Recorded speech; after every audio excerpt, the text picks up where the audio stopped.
Dinamika dan tantangan Pancasila sebagai dasar nilai dalam pengembangan ilmu.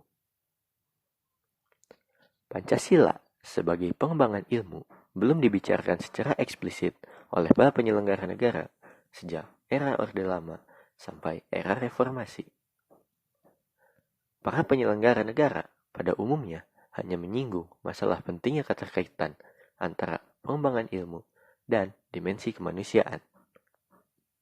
Kajian tentang Pancasila sebagai dasar nilai pengembangan ilmu dan dimensi baru mendapatkan perhatian yang lebih khusus dan eksplisit oleh kaum intelektual di beberapa perguruan tinggi, khususnya Universitas Gadjah Mada yang menyelenggarakan seminar nasional tentang Pancasila sebagai paradigma ilmu pada tahun 1987 dan simposium dan sarasehan nasional tentang Pancasila sebagai paradigma ilmu, pengetahuan, dan pembangunan nasional.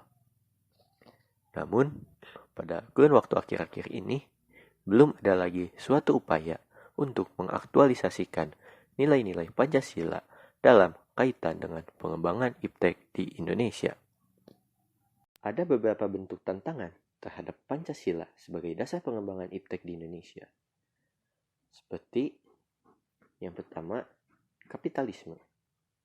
Kapitalisme yang sebagai menguasai perekonomian dunia, termasuk Indonesia. Akibatnya, ruang bagi penerapan nilai-nilai Pancasila sebagai dasar pengembangan ilmu menjadi terbatas.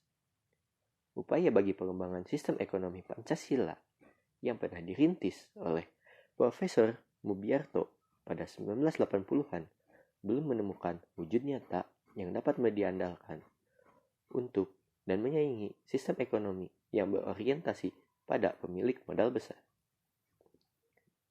Yang kedua, globalisasi. Globalisasi yang menyebabkan lemahnya daya saing bangsa Indonesia dalam pengembangan iptek sehingga Indonesia lebih berkedudukan sebagai konsumen daripada produsen dibandingkan dengan negara-negara lain.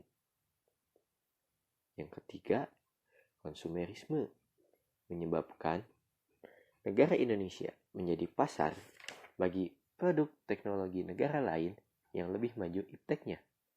Pancasila sebagai pengembangan ilmu baru pada taraf wacana yang belum berada pada tingkat aplikasi kebijakan negara.